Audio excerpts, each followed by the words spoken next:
Welcome to Bench Racing, presented by CompetitionPlus.com. I'm Brandon Mudd. This episode of Bench Racing is brought to you by Strange Engineering, #RaceStrange. Whether it's cars like Enigma and Notorious or his rivalries with some of the biggest names in drag racing, Keith Haney is a man who knows how to turn on the win light, both in drag racing and in business. Growing up the son of a drag racer, Haney didn't wait long to start racing on his own. I went to work for a car lot as a detail boy, and I met the Marses, Tommy Mars, which just recently passed away, Alan Mars, and their father, Tommy Mars. Them guys kind of took me under their wing and had an old 454 Nova, and I said, well, I'm sure I'd like to drive that car. And they said, well, I'll tell you what, you can go out to the midnight, to the bracket races, and you can race that car, but you got to get the stripes off the car, and I have to take a lot on gasoline to get it off.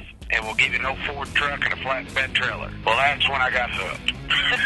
One of the allures of small tire racing is its promotion and the ability to give the fans what they want. Haney's skill behind the wheel, as well as his success in business, have taught him to put substance behind his words. I mean, I come from nothing. Now I own 8 car dealerships. I have a partner who decided to buy the racetrack in Tulsa. So being in the marketing world of car dealerships, I mean, people don't just buy because you got a name out front. You got to give them a reason to come see you. Along with the racetrack, having a good partner that handles the inner parts and the paperwork and kind of call it like the show and go on the show and he's the go. Then when it comes to my drag racing, you know, I've got great sponsors, Lucas Oil and Racing Junk and Total Seal and all these Rear and all, Brandon. I got a lot of great sponsors, but at the end of the day, you're only as good as you think you are. That's a fact.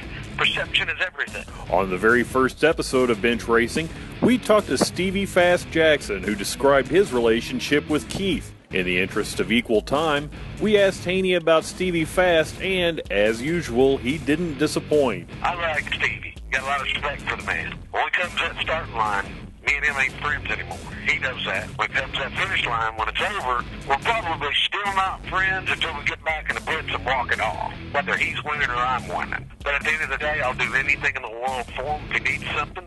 If he wants a piece of me in Q1 or testing, I don't care what we do. If he wants a piece of me, well, put your money where your mouth is. Let's not talk about it. Let's get it on. And you know what? That's what the fans want. Be sure to come back to CompetitionPlus.com next week and every week for another edition of Bench Racing, brought to you by Strange Engineering, #RaceStrange.